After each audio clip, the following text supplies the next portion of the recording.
Welcome to Khan's Crop Academy. Good morning, student. Hi, we are going to learn Agriculture, Science and Technology, Standard 12, Chapter number 7, Greenhouse Technology.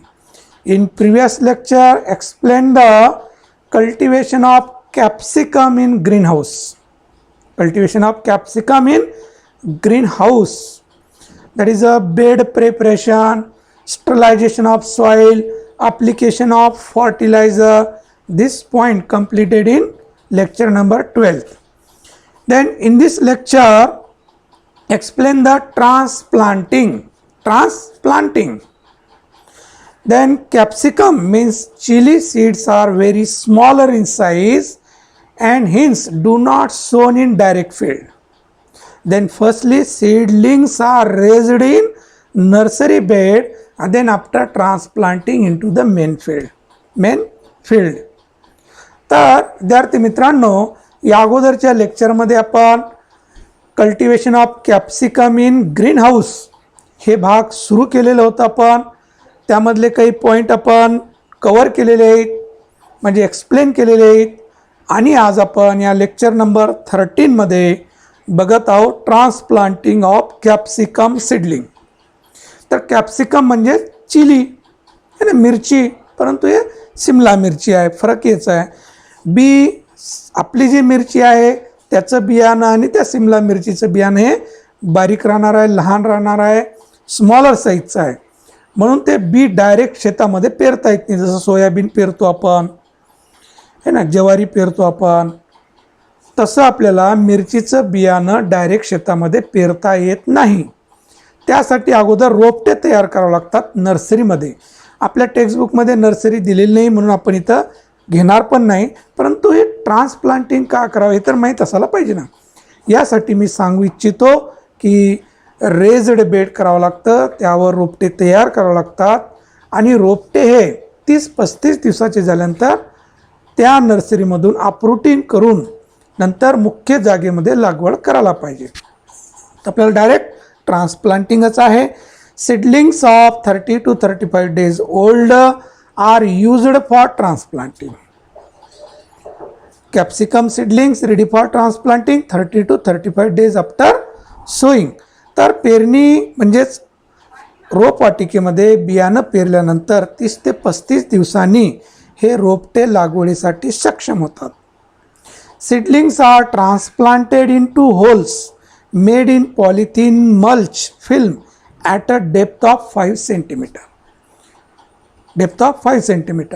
आपण drip आच्छादन केलेली आहे, त्यावर polythene film strip टाकलेली आहे, mulching केलेलं आहे. आता जिथं जिथं इमिटर आहे त्या जागेमध्ये आपल्याला काय करणं आहे, जे पॉलिथिन स्ट्रीप आहे त्याला आपण 5 सेंटीमीटर डायमीटरचं होल तयार केलं आणि तिथं आपण काय केलं, आणखी मातीमध्ये होल तयार करून 5 सेंटीमीटर खोल हे खड्डा तयार करायला पाहिजे आणि त्या खड्ड्यामध्ये रोपटं लावायला पाहिजे. Irrigate the mulch bed daily to avoid mortality of seedling. In early growth stage regularly irrigation should बी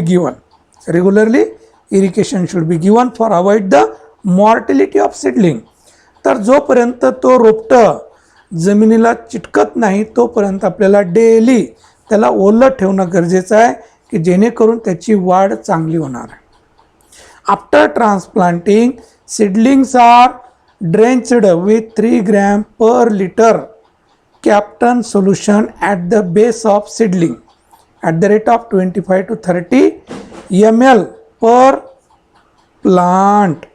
मग काय करणं गरजेचं आहे, लागवड झाल्यानंतर आपण ड्रेंचिंग करायला पाहिजे. कॅप्टन हे फंजीसाईड आहे, ते 3 ग्रॅम प्रति लिटर पाण्यामध्ये द्रावण तयार करायचं आणि ते द्रावण 25 ते 30 ml, ते द्रावण 25 ते 30 ml पर प्लांटला काय करायचं, ड्रेंच करायचं म्हणजे टाकायचं मातीमध्ये त्याच्या अवतीभोवती. तर हे केल्यामुळं काय होणार, to avoid the fungal diseases or soil borne diseases. Near about 4,000 seedlings are required for planting 1 acre area एका एकरमध्ये कॅप्सिकमचे झाडं 4000 बसतात. या अंतराने आपण लागवड करायला पाहिजे. आपण अंतरसुद्धा बघितलं जेव्हा आपण लँड प्रिपरेशन बेड प्रिपरेशन केलं ना, तेव्हा आपण प्लांटिंग डिस्टन्ससुद्धा सांगितलेलं आहे. तर या पद्धतीनं ट्रान्सप्लांटिंग करायला पाहिजे. तर हे मल्चिंग केलेलं आहे. या मल्चिंगमध्ये जिथं जिथं इमिटर आहे त्या इमिटरच्या जागेमध्ये 5 सेंटीमीटर खोल खड्डा तयार करायचा. त्या खड्ड्यामध्ये झाड लावायचं. तिथं इमिटरचं पाणी व्यवस्थित त्याला मिळत राहणार. तर या पद्धतीनं झिगझॅग पद्धतीनं झाडं लावायला पाहिजे. समोरासमोर झाडं लावायची नाही, झिगझॅग बघा झिगझॅग पद्धतीनं आहे की नाही, म्हणजेच व्यवस्थित एरिया जास्त मिळतं वाढ होण्यासाठी. एरिया एकमेकामध्ये अडथळा आणत नाही. तर झिगझॅग पद्धतीनं झाडं लावायला पाहिजे. तर per plant area require more space for their growth and development. तर या पद्धतीनं आपण लागवड करायला पाहिजे. लागवड करण्या अगोदरही पाणी द्यायला पाहिजे, लागवड झाल्यानंतरही आपण डेली पाणी सोडायला पाहिजे. तर हे मल्चिंग केलेलं शेत हे विदाऊट ग्रीन हाऊसमध्ये दाखविलेलं आहे. विदाऊट ग्रीन हाऊसमध्येही आपण या मल्चिंग करून झाडं व्यवस्थित लावू शकतो ड्रीपच्या सहाय्याने. हे ड्रीप आच्छादन केलेलं झाड. नंतर या पद्धतीनं लक्षात. तर व्यवस्थित तुम्हाला फोटो दाखवित आहे रिअल कशा पद्धतीनं झाडं लावले जातात याही पद्धतीनं. तर next pruning. It is very important operation done in capsicum. Very important operation. Capsicum plants are pruned to retain 4 stems. Retain four stem. तर कॅप्सिकम या झाडाला 4 खोडं तयार करायची आपल्याला. 4 किती? 4. नॅचरली येणार आहेत का? नाही. झाडाची तसं नॅचरली वाढ कशी होत सरळ होत असते. सरळ वाढत जातं. फूड मटेरियल मिळत राहिलं तसं उंच जात जातं. पण आपल्याला एकच स्टेम ठेवायचं आहे का? नाही. 4 स्टेम. कसं झाड तयार करायचं? 4 स्टेमचं झाड तयार करायचं आपल्याला. The tip of the plant is pinched after 30 days of transplanting which then split into 2 branch. तर त्याचं शेंडं असं कट करायला पाहिजे की जेणेकरून त्याला काय होणार, एका खोडाला आणखीन 2 फांद्या, दुसऱ्या खोडाला 2 फांद्या, असे 4 फांद्या तयार होणार. Pinch means nipping or topping, म्हणजे शेंडं उडवायचं. त्याचं शेंडं उडवल्यानंतर काय होणार, divert the food material toward the lateral branches. वरचं फूड मटेरियल युटिलाइज होणार नाही, मग ते खाली येणार. कुठे जाणार? बडमध्ये जाणार. बडपासनं फांदी तयार होणार. मग असे 2 फांद्या तयार होणार, 2 स्टेम तयार होणार. Then after this stems also tip or pinched, remove the tip portion, then single stem develop 2 branches, 2 + 2 4 branches. तर या पद्धतीनं 2 ब्रँच तयार होणार. Again split into 2 giving 4 branch. आपण टिप तोडलं त्याला 2 फांद्या येणार. त्याचं आणखी तोडलं की प्रत्येकाला काय येणार? 2-2 येणार. इकडं 2 इकडं 2 की झाले 4 झाले फांद्या. तर हे कॅप्सिकममध्ये महत्त्वाचं ऑपरेशन आहे, इंटरकल्चर ऑपरेशन आहे. At every node the tip splits into 2 giving rise to 1 strong branch and 1 weak branch. मग त्यामध्ये स्ट्रॉंग ब्रँच येणार, एक थोडं वीक येणार. Pruning results in bigger fruit with better quality and high productivity. Pruning should be done for bigger fruit development or bigger size of fruit, better quality and get more yield. तर उत्पन्नही जास्त मिळतं, quality फळाची जी आहे चांगली असते आणि फळांची साईजसुद्धा वाढलेली असते, कारण भरपूर फूड मटेरियल मिळणार त्याला, है ना. त्या फळाची साईज वाढणार, क्वालिटी चांगली मिळणार, उत्पादनही जास्त मिळणार. तर हे प्रूनिंग करण्याचा उद्देश आहे. काय उद्देश आहे? ओके. तर या पद्धतीनं प्रूनिंग करायला पाहिजे. हे प्रूनिंग केलेलं बघा, इथं प्रूनिंग केलं तर इथं एक निघालं, इथं एक निघालं आहे, खालचे इथून म्हणजे 4 झालेत. हे एक पद्धत आहे.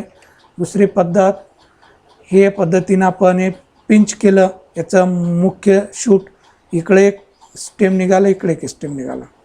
या स्टेमचं आणखीन काय केलं, पण टिप रिमूव्ह केलं, तर याला 2 फांद्या ठेवले, याला 2 फांद्या ठेवायचे, है ना, म्हणजे 4 झाले. या पद्धतीने इथं आणखीन डिटेल व्यवस्थित दाखविलेलं आहे. हे कट केलं, हे फांदी आली, हे फांदी आली. आता या फांदीचं दाखविलं 2 फांद्या निघाल्या 2 फांद्या. अशाच पद्धतीने या फांदीला असे 2 फांद्या निघतात, म्हणजे एकूण 4 फांद्या होतात. किती? 4 फांद्या होतात.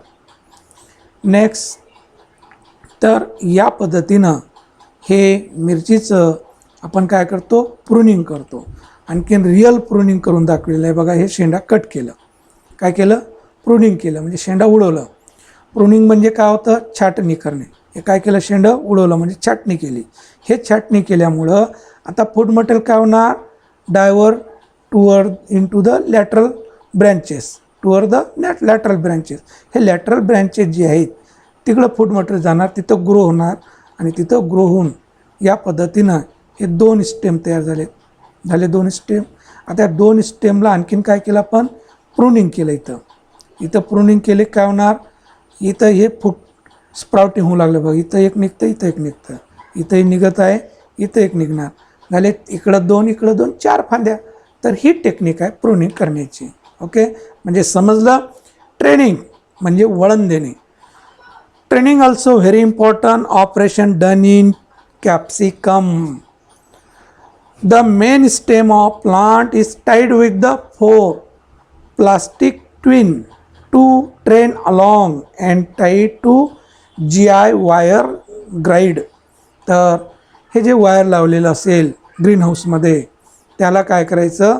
प्लास्टिकची ट्विन जी आहे, प्लास्टिकची बरेच भेटतात ना प्लास्टिकच्या, तर ते बांधायचे किंवा सुतळी बांधायची. तर स्ट्रेट वाढ होणार, कारण की झाड उंच जाणार आहे. आपण याचं कॅरेक्टर बघितलं, 10 फुटापर्यंत जाणार आहे, 10 महिने झाड राहणार आहे. तर तो आणि वजनाने, फळाच्या वजनाने तो खाली लोंबू नये यासाठी त्याला बांधणं गरजेचं आहे. जसं आजकाल आपण टमाटे बांधतो, टमाटे जाळं, तसं कॅप्सिकमचे झाडं बांधणे आवश्यक आहे. This is practised after 4 week of transplanting. लागवडी झाल्यापासनं 4 आठवड्यांनी म्हणजे 1 महिन्यानी हे काम सुरू करायला पाहिजे. मेन स्टेमला तर बांधायचंच, नंतर जे फांद्या आहेत 4, त्या 4 फांद्यासुद्धा बांधायचे आहेत. अगोदर मेन स्टेमला, नंतर 4 फांद्याला. The new branches and plants are train along the plastic twins. Plastic ट्विनने त्याला बांधायला पाहिजे. एकदा बांधलं की किती फळ मोठं झालं, कारण सिमला मिरची बघितलं असेल, फारच जाड असते, 150 ग्रॅमचं असतं, है ना. तर त्या झाडाला जे फळं लागणार, वजन वाढणार आहे, तर ते खाली लोंबू नये यासाठी ट्रेनिंग करणं आवश्यक आहे. ट्रेनिंग म्हणजे वळण देणं, त्याला आकार देणं, त्याला बांधायचं, वर न्यायचं ना. तर या पद्धतीनं त्याला आपण वळण असं म्हणतो. तर हे ऑपरेशन आपण इथं दाखविलेलं आहे. तर या पद्धतीनं हे जागोजागी बांबू, त्याला तार असतं हे बांधलेलं वायर, आणि त्या वायरला हे मग बांधलेले असतात. तर या पद्धतीनं आहे का हे. तर हे आहे प्लास्टिक ट्विन. हे प्लास्टिक ट्विननं हे वर बांधत आहे. काही ग्रीन हाऊसमध्ये फॅसिलिटी ऑलरेडीच असते, तर वायर ओळायची गरज नाही, वरच बांधायचं. या पद्धतीनं बांधलं जातं. दिसत आहे बाळांनो व्यवस्थित? तर असं हे कॅप्सिकम. तर या पद्धतीनं तर विद्यार्थी मित्रांनो, इथं आपण थांबूया. इतर विद्यार्थ्यांना जास्तीत जास्त शेअर करा, सबस्क्राईब करा. सबस्क्राईब केल्यामुळं तुम्हाला नोटिफिकेशन मिळत राहणार. जे व्हिडिओ मी अपलोड करणार ते तुम्हाला नोटिफिकेशन मिळत राहणार. तर व्यवस्थित बघा, नोट करून घेत चला. तर विद्यार्थी मित्रांनो थांबूया आपण. थँक्स. जय जवान जय किसान.